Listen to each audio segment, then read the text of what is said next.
વાહ, ભાજપ શું દેશના નાગરિકોને પણ ખરી લેશે? દેશના વડાપ્રધાન અને ગૃહપ્રધાન ઈમાનદાર હોય તો શું રાજ્યો, તાલુકા અને ખરીદેલી ગ્રામપંચાયત માટે કેમ વિપક્ષ નથી બોલતો? જ્યારે અમુક સરપંચો પોતાના ચોરખાના શેફ રાખવા માટે ભાજપને સપોર્ટ કરી રહ્યા છે, ગ્રામ પંચાયત સીટ આઝાદ હોય છે ત્યારે ભાજપ કેમ પોતાના ખિસ્સામાં રાખવા માંગે છે? ક્યાં ગયા વિપક્ષ નેતાઓ? જ્યારે વિપક્ષી નેતા ખેરાજ ગઢવી વિરોધ કરે છે તો પ્રજાજનો કેમ જાગૃત નથી થતા?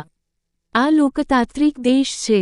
સમગ્ર પ્રજાજનોને બોલવાનો અને વિરોધ કરવાનો અધિકાર છે. પ્રજાએ ચૂંટીને બેસાડેલ સરપંચ, તાલુકા પ્રમુખ, નગરપાલિકા પ્રમુખ, તાલુકા પંચાયત પ્રમુખ કે પછી જિલ્લા પંચાયતના પ્રમુખ કે ધારાસભ્ય હોય, મતદાતાઓથી કોઈ મોટા નથી. જ્યારે લોકશાહીનો ચોથો સ્તંભ એવી મીડિયાકર્મીઓને કેમ કાર્યક્રમોથી દૂર રાખવામાં આવે છે? કાંઈક રાંધાઈ રહ્યું છે એવી ગંધ આવી રહી છે મીડિયાના માધ્યમથી. મોદી ટૂંક સમયમાં વડાપ્રધાન બન્યા, જ્યારે લોકોથી ચૂંટાયેલા પ્રજાના પ્રતિનિધિઓ પ્રજાજનો સાથે કેવો વર્તાવ કરી રહ્યા છે? શું ગુજરાતના મુખ્યમંત્રી અને ઉપમુખ્યમંત્રી કેમ અજાણ છે? લોકતાંત્રિક દેશમાં ચૂંટાયેલા પ્રજાના પ્રતિનિધિઓ કેમ બેફામ છે? શું મુખ્યમંત્રીને જાણ નથી કે પછી પ્રજાજનોને ઊંધા ચશ્મા પહેરવામાં આવે છે? એવું પ્રજાજનોમાં ચર્ચાઈ રહ્યું છે. હું ખેરાજ ગઢવી, સદસ્ય માંડવી તાલુકા પંચાયત અને મહામંત્રી કચ્છ જિલ્લા કોંગ્રેસ. પર્યટન પર્વ નિમિત્તે જે એક લોકડાળાનું આયોજન કરવામાં આવે છે, જે સરકાર દ્વારા, પ્રશાસન દ્વારા જે એનું આયોજન કરવામાં આવેલ છે, એને હું સખત શબ્દોમાં વખોડું છું અને એનો હું વિરોધ કરું છું. વિરોધ કરવાનું માત્ર એ કારણ છે કે માંડવી બીચ છે, માંડવી સિટી છે, ત્યાં સફાઈનો અભાવ છે. પર્યટકો જે આવે છે એના માટે કોઈ સુવિધા નથી અને બીચ ઉપર જે સુવિધાઓ આપવામાં આવે છે એનો પણ શુલ્ક લેવામાં આવે છે અને એ શુલ્ક જે છે એ પર્સનલ પોતાની રીતે પોતાના ખિસ્સામાં રાખી દે છે. નગરપાલિકામાં કોઈ રકમ જમા કરવામાં આવતી નથી. ત્યાં પાર્કિંગના મુદ્દે પાર્કિંગના પૈસા ઉઘરાવે છે, ત્યાં નાહવા ધોવાના પૈસા લેવામાં આવે છે, બાથરૂમના ઉપયોગના કરવાના જે પૈસા લેવામાં આવે છે એ આ પર્યટન માટે યોગ્ય નથી, એની યોગ્ય વ્યવસ્થા નથી. અને મુખ્ય વાત જે એ છે કે માંડવી બીચ ઉપર જવા માટે ત્યાં એક બહારથી એક બાયપાસ રોડ જે કરવાનું હતું એ કરેલું નથી. એની ગ્રાન્ટ પણ પાસ કરવામાં આવી હતી.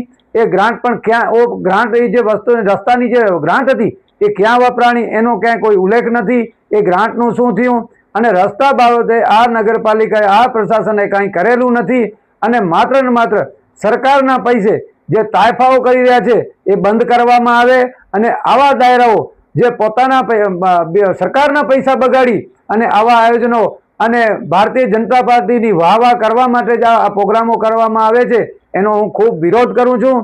તમે અત્યારે પણ માંડવી કોટ વિસ્તાર જે છે, બહારના વિસ્તારો છે, જે ગંદકીથી બૌદ્ધ ટ્રસ્ટ છે અને સ્વામિનારાયણ મંદિર છે, જે અત્યારનું હાટ સમાન, ત્યાંથી માણસો આવજા કરતા હોય છે, હજારો માણસો આવતા જતા હોય છે.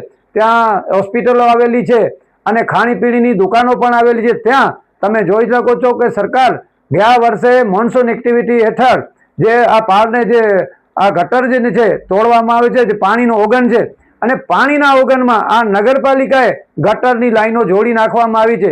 ત્યાં ગંદકી ખડબડી રહી છે અને ખૂબ ગંભીર બાબત છે, આરોગ્ય સાથે ચેડા છે. એટલે પહેલાં તો આ નગરપાલિકા, આ પ્રશાસન તમામ આ આરોગ્યની કાળજી લે અને સફાઈની કામગીરી બરોબર આરંભે અને પછી જ જો આવા પ્રોગ્રામ કરે તો અમે એની સાથે છીએ. નહીં તો અમે આ પ્રોગ્રામનો ખુલ્લેઆમ વિરોધ કરશું અને એ કોઈ પણ ત્યાં કોઈ અનિચ્છનીય બનાવ બને તો એ સરકારશ્રીની જવાબદારી રહેશે.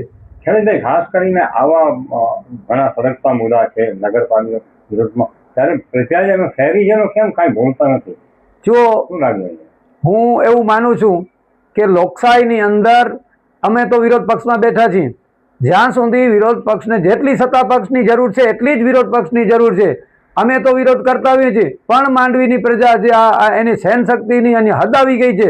તમે ભાવ વધારો જુઓ, ઠીક લાગે ત્યારે નગરપાલિકા ડબલ ભાવ વધારો કરતી હોય છે, પાણી નિયમિત ન પડતું હોય, ગંદકીવાળું પાણી. તેમ છતાં પ્રજાને હું આહવાન કરું છું કે લોકશાહીની રીતે જો તમે જીવા માંગતો હોય, માંડવીની પ્રજાના માટે ભલા ઈચ્છતા હો તો એનો વિરોધ કરવો જોઈએ અને પ્રજાને બહાર આવવું જોઈએ એવું મારું માનવું છે.